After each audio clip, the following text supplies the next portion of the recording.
Hey guys, welcome to C2BH. Today I want to talk to you about how you're putting your training program together.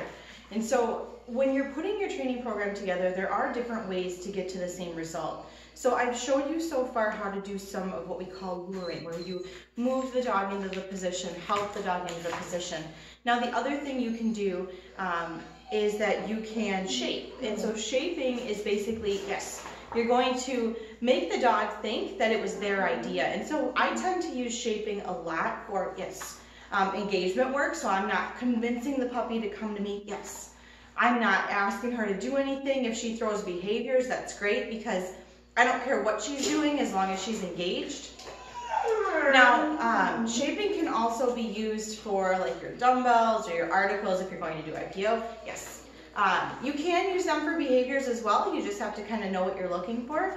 And typically when we shape, we look for approximation. So in the beginning, it might be that the puppy almost sits and we're going to take that. And then later, we're only going to take a sit if it's a full sit. But that's going to be only if you're using shaping. Now the third thing you can do is basically teach by targeting. And so that can be a really useful exercise. Yes. If you are teaching like a heel position, you can also put like a ball in a stationary position, and then you can help the dog into the position, typically with a leash or maybe with verbal cues or physical cues. Yes.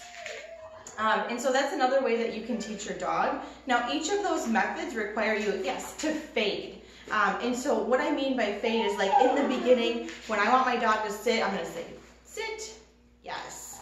And then as I go, I'm going to say, sit, yes. And so I'm helping less. And then in the end, I'm going to be able to hold my treat out, say sit, yes. And help didn't happen, the dog still sat. And then once we don't need our treat out there as a focal point, then I can have my puppy up. And she's stuck in her position. Come here, free, come here, sit. Nope. Come on, ready? Sit. Yes.